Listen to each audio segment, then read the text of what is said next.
बिस्मिल्लाहिर्रहमानिर्रहीम। नाज़रीन, मैं हूं आसिम नसीर और आप देख रहे हैं हमारा यूट्यूब चैनल आसिम सीरीज। नाज़रीन, मेरे साथ मौजूद है मशहूर और मारूफ एस्ट्रोलॉजर, बिजनेस कंसल्टेंट और इस्लामिक स्कॉलर मोहम्मद उसामा अली, जिनका व्हाट्सएप नंबर हमारे स्क्रीन पर मौजूद है। अगर आपको रब्ता करना है तो नीचे दिए गए नंबर पर रब्ता कर सकते हैं। इसके अलावा जिसने अभी तक हमारे चैनल को सब्सक्राइब नहीं किया तो बराए मेहरबानी हमारे चैनल को सब्सक्राइब भी कर दें। अस्सलाम वालेकुम उसामा साहब, क्या हाल है, कैसे हैं आप? जी, वालेकुम अस्सलाम। सबसे पहले नाज़रीन हम आपको बता दें कि उसामा साहब जो हैं वो शदीद बीमारी की हालत में ये व्लॉग कर रहे हैं और उन्होंने बल्कि चाहते नहीं थे कि उनको तंग करें, लेकिन आज एक बहुत बड़ी उनकी पेशेंट गोई दुरुस्त साबित हुई है, इसीलिए हमने उनको सोते हुए उठाया है और हमने कहा उसामा साहब आपकी पेशेंट गोई दुरुस्त साबित हुई है, इस पे हमें एक इम्पोर्टेंट व्लॉग करना है और एक बहुत ही इम्पोर्टेंट न्यूज़ है, एक बहुत बड़ी डेवलपमेंट है पाकिस्तान की सियासी तारीख में, बल्कि 75 साल की तारीख में आज तक ऐसा नहीं हुआ, इसीलिए हम इस टॉपिक पे व्लॉग करने आए हैं। आप लोग यकीनन परेशान होंगे ऐसा कौन-सा टॉपिक है?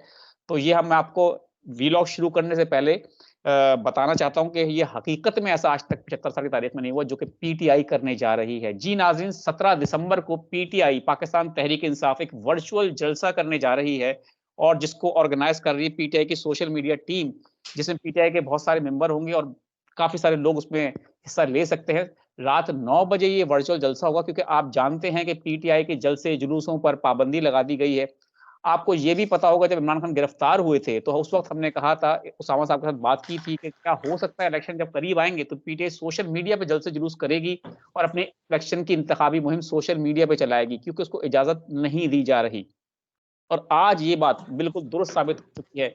उसामा साहब, ये बहुत बड़ी पेशन गोई थी और जिसको हम कहते हैं कि यकीन ना आए नाज़रीन, हम आपको क्लेम करते हैं कि हमारे चैनल पे जाएँ, जिन दिनों हम व्लॉग करते थे इमरान खान की गिरफ्तारी के वक़्त, वो हमारे व्लॉग आप उस वक़्त देख सकते हैं। डेट हमें याद नहीं, लेकिन हमने ये व्लॉग किया था कि सोशल मीडिया पे पीटीआई जो है अपनी इंतखाबी मुहिम चलाएगी और आज वो बात बिल्कुल दुरुस्त साबित हो चुकी है। उसामा साहब, बहुत बड़ी पेशन गोई दुरुस्त साबित हुई है और बहुत बड़ा तारीख में एक काम होने जा रहा है। पीटीआई पहली बार 17 दिसंबर को जो है सोशल मीडिया पे जलसा करेगी। क्या कहेंगे आप? बिस्मिल्लाहिर्रहमानिर्रहीम। अल्लाहुम्मा सल्लि अला मुहम्मद व आले मुहम्मद। सबसे पहले तो आपकी मतलब उसका जैसे कहते हैं शुक्रिया कि आपकी मेमोरी और आपके ये जो नाज़रीन हैं उनकी मेमोरी वो इधर ही कमेंट करके बता देंगे, उनको पर याद आ जाएगा क्योंकि जो रेगुलर लिसनर है उनका भी कोई हक बनता है। बाकी ये है कि तबीयत अभी भी बस आपकी इसी की वजह से मैं उठ गया क्योंकि वो असल में मेडिसिन सारी पेन किलर्स जो होती हैं आपको पता है वो ड्राउजी कर देती हैं आपको। तो इस वजह से मैं काफ़ी लो हूँ। इसलिए बस अगर कोई बात भी इधर-उधर हो जाए तो क्या कहते हैं कि वो इग्नोर कर दें। बाकी बात ये है कि जो ये अल्टीमेट था, इस तरह का ये लॉजिकल था और जब रास्ते मसदूद होते हैं तो नए रास्ते निकलते ही हैं और ये एक वाज़ेह रास्ता था जो कि हालात ने पीटीआई को क्योंकि मैं हालात देख रहा था, जिस बुनियाद पे मुझे ये लगता था कि अभी भी अगले दिन जब किसी ने आप ही के प्रोग्राम में हम बात कर रहे थे, जब मैंने कहा था कि अगर किसी ने टिकट लेना भी है तो या वो अलग जेल में बैठ के लड़े या बाहर बैठ के लड़े, इसके अलावा तो उसके पास कोई ऑप्शन नहीं है। और अफ़सोस होता है उन लोगों पे कि जो बिल्कुल अंधी तक़लीद के कायल हैं हमारे कंट्री फेलो, बेशक वो पीटीआई के जिस मर्ज़ी लेवल के फॉलोअर्स हों या जो मर्ज़ी हों, डैम केयर। लेकिन असल बात ये है कि आप ये देखें कि हमारा कोई ताल्लुक नहीं है पीटीआई से या उसकी किसी भी आपका ज़ाती तौर पे कोई मेंबरशिप हो या मेरी हो। लेकिन इसके बावजूद जब भी कोई बात की है तो डंके की चोट पे और इतना मीडिया की पाबंदियों के बावजूद, जबकि इमरान खान का नाम लेना एक कानूनन जुर्म है, तो हम पता नहीं मेरा ख़्याल अब तक सैकड़ों व्लॉग्स में नाम भी ले चुके हैं, तस्वीरें भी आप लोग लेकिन इसका कोई रिटर्न नहीं मिलने वाला। क्योंकि हमारी कौम के दिमागों से ना वो न्यूक्लियस ही खत्म हो गया है कि जिससे ये फर्क कर सकें कि यार आसिम नसीर ने इतनी मेहनत की, इतना अरसा दिलेरी का मुजाहरा किया अपने हर उस पे इमरान खान की फोटो लगाता रहा और इसी तरीके से एक दिन आप कोई बात कर दें उनके जो हक सच की आपको समझ आ रही हो क्योंकि हम पागल थोड़ी हैं, कोई पपेट थोड़ी हैं या हम कोई किसी की मतलब उसका थोड़ी वो करते हैं कि कोई हमें इंस्ट्रक्ट करेगा तो हम अपनी सोचें या धारे उस तरफ करेंगे। तो एक्चुअली दुःख होता है कि जब लोग यही एक्सपेक्ट करते हैं। तो ये तमहीद इसलिए बाँधी थी कि अब आपने ये जो कहा है जलसे का तो ये हो सकता है कि मुझे पीटीआई के ही कोर कमेटी का मेंबर ही ना बना दें कि उन्होंने पहले मुझसे प्लान लिया होगा, तो ये जलसा इसलिए हो रहा है कि परशीन को इनकी दुरुस्त हो जाए। तुक्केबाज हैं, कभी कुछ है, सही हो जाए तो हम उनके हो जाते हैं। अच्छा, इनके हक में बात कर दें तब भी वो जैसे कहते हैं बहुत अच्छी बात है, अल्लाह के वली। और जैसे ही कोई आप दूसरी बात कर दें तो फौरन ही आप जैसे कहते हैं जीरो। अगर भाई इतने ही डेयरिंग है आप लोग, तो मैं जाती तौर पे अगर पर्सनली आपको बताऊं कि मेरा कोई ताल्लुक होता, तो मैं अपने घर के बाहर कैंप कम से कम जरूर लगा लेता कि जब तक मेरा लीडर जेल में रहेगा मैं कैंप में रहूंगा। इतने ही अगर आप लोग वो मतलब बनते हैं, तो आप लोग अपने ग्राउंडों में गलियों में निकल के बैठ क्यों नहीं गए? आप ना टकराओ की उस पे जाए, तो दुनिया में हजार तरीके हैं जज्बात के इजहार के। इतनी जरूरत तो होती नहीं है कि आप ला के इस उस मीडिया पे, जब हमें तो हजारों लोग देख रहे हैं और हम तो आप बड़ी हिम्मत कर रहे हैं, जो भी जितने दिन भी अल्लाह खैर खैरियत से गुजारे, तो ये तो कमेंट पे सिर्फ लिख देते हैं कि हम जी अनसब करने लगे हैं। बड़ी मेहरबानी आपकी कि आप जी अनसब कर नहीं है, जो भी करें। तो बात सिर्फ इतनी होती है कि मुझे देखें जाती तौर पे, मेरा तो आपको पता है कि मोहम्मद उसामा अली ऑफिशियल पे तो मैं टाइम ही नहीं दे पाता। बिल्कुल। और लेकिन आप लोगों की जब मैं देखता हूँ कि आप लोग कितनी देर कर रहे हैं और कितना सब कर रहे हैं, और फिर आगे से इस तरीके का रवैया जब आप लोगों को जो सर पे, मैं तो समझता हूँ कफन बांध के ये प्रोग्राम्स करते हैं खान साहब के लिए खसूसी तौर पे, जब नेशनल मीडिया पे उसका नाम लेना जुर्म है, तो इस शमा को आप लोगों ने जलाया हुआ है, तो लोगों को इसको केयर करना चाहिए, मैं समझता हूँ। और वरना ये दोबारा भूल जाए, आज जैसे ये अपने लीडर का हाल करें, कल को इनके लिए कौन उठेगा? या आज जो आप जैसे मैं समझता हूँ मीडिया पर्सन जो हिम्मत किए खड़े हैं, कल को इनके लिए कौन हिम्मत करेगा? अगर इनको ये सेंस नहीं होगी कि रिटर्न भी देना होता है, हर चीज का एक अल्लाह ने हक रखा है, वो हक अदा करें।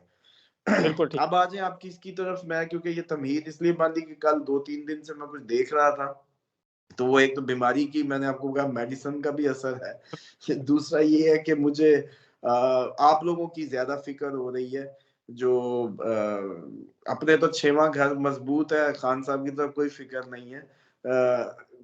तो मैं बल्कि कहता हूँ कि अब तो पहले कुंडली खुलवा ले, जिस जिसका 6वां घर मजबूत है, अल्लाह का नाम लेके जैसे कहते हैं ना, वो मैदान में उतर जाए, बाकी जरा जिनका कमजोर है वो बैठ जाए। अच्छा, अब भाई ये जो प्रेडिक्शंस की बात है ना, देखें ये तो अभी आगे, आज इसको भी नोट कर लें आप कि कुछ भी सही नहीं होने जा रहा। बिल्कुल ठीक है।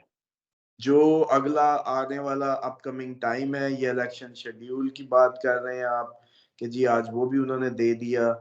इलेक्शन शेड्यूल ये ऐसे ही है जैसे वो प्रेस कॉन्फ्रेंसेस करवाई जा रही थी ना, जी, ये जी। इलेक्शन भी वैसा ही होगा।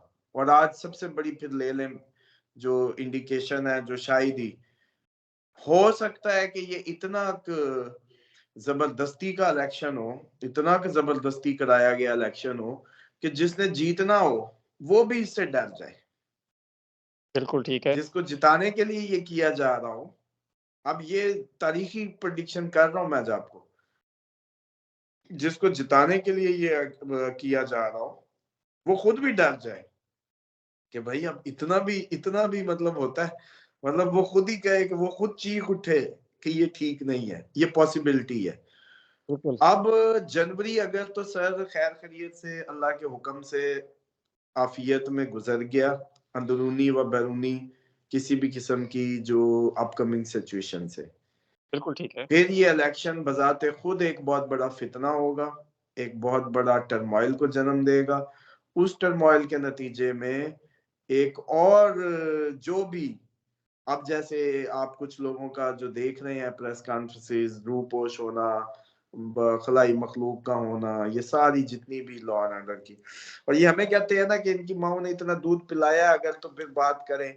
मैं तो अभी अभी आपके सामने इसी प्रोग्राम के तहत ये भी कह रहा हूँ कि देखें इस टाइम तक जो हमारे सुप्रीम कोर्ट के आला अदलिया जो इस टाइम एटीट्यूड अडॉप्ट किए हुए हैं, वो खुद अपने जैसे कहते हैं ना ड्रामेटिक, अपने आप को टू साइडेड शो करते करते अपने आप को एक्सपोज कर रही है।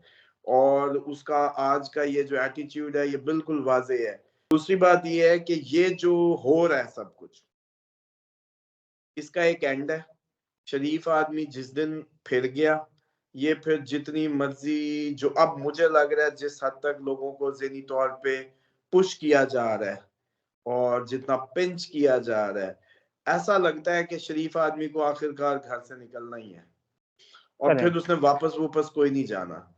और ये जो भी हालात बनेंगे ये अब आखिरी दफा होगा। और ये कहानी जो है, ये जो नेक्स्ट बनती नजर आ रही है, ये आखिर कहानी अब ना अपनी एक्सट्रीम को छुएगी और रिवर्सल की तरफ जाएगी। ये जो स्टाइल है कि मतलब एक अदलिया को कहा है कि जी ये जो हमारा रिटर्निंग ऑफिसर है ये मुतनाज़ा है, या ये सारे पहली ब्यूरोक्रेसी तो हमें एमपीओ के तहत सारी हमारी ही पार्टी को उठा रही है, कभी वो कोई, अब तक पता नहीं किस 2 डेढ़ माह में इतने एमपीओ इशू हो गए हैं। अगर जी, यार इस बात पे वो कहते हैं कि आप अपने जजेस लगा दें जो 2013 में भी थे, सो व्हाट, इसमें क्या इशू है? आप रिटर्निंग ऑफिसर बदल दें। 7 दिन की ट्रेनिंग है ना, उसने कहा 1 दिन की ट्रेनिंग थी तो 7 दिन की करवा लें। ट्रेनिंग बिल्कुल। का कौन सा मसला, अभी तो हुई भी 1 दिन की है। उन्होंने कब कहा है कि इलेक्शन आगे ले जाए? उन्होंने कब कहा है कि हम चाहते हैं कि इलेक्शन ना हो? उन्होंने कहा है कि अब ये जबरदस्ती है क्या कि आप कहेंगे सवाल गंदुम जवाब चना, आप कहेंगे ये तो आप ले जाएंगे जी, तुम तो इलेक्शन भी लेकर आना चाहते हो। मतलब पूरी कौम पागल है क्या? मतलब ये कब तक चलेगा? अगर इस अब अगर जो हमारी सुप्रीम कोर्ट में अगर ये फिल्म चल पड़ी ना, जिसपे थोड़ा सा कौम को या इर्द गिर्द अभी एतमाद बनने को था एक्टिंग से व्हाट्सएवर, तो भाई कितनी की जेलें भर लेंगे, फिर कितना लॉ कर लेंगे। लॉ उस वक्त तक काम करता है आसिम साहब जब तक ये आपको लगे कि ये मेरे लिए है या इसका मुझे भी कोई फायदा होगा। बिल्कुल ठीक जिस है। दिन अवाम के दिमाग से ये निकल जाता है ना कि इससे आपको भी कोई फायदा होगा, तो फिर कहानी खत्म है। और ये जिधर से जिस तरीके से ये सारा सिस्टम हैंडल किया जा रहा है, तो मुझे ये लगता है कि आप आज ये लिख लें, फिर बड़ा बड़ा करके कहीं भी नोट कर लें, ये नवाज शरीफ साहब और नून लीग खुद भी सटपटा जाएगी। जिस लेवल की वो जैसे कहते हैं ना गर्म तार लगाई जा रही है, वो भी सटपटा जाएंगे।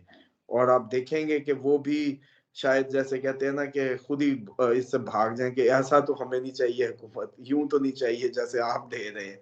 मतलब थोड़ा सा तो ओरिजिनल एक्ट चाहिए ना, पार्टी से बल्ला छीन, ये कर वो कर कर करा के भी, और फिर इतना रुथलेस किस्म के एटीट्यूड्स दिखाए जाएंगे।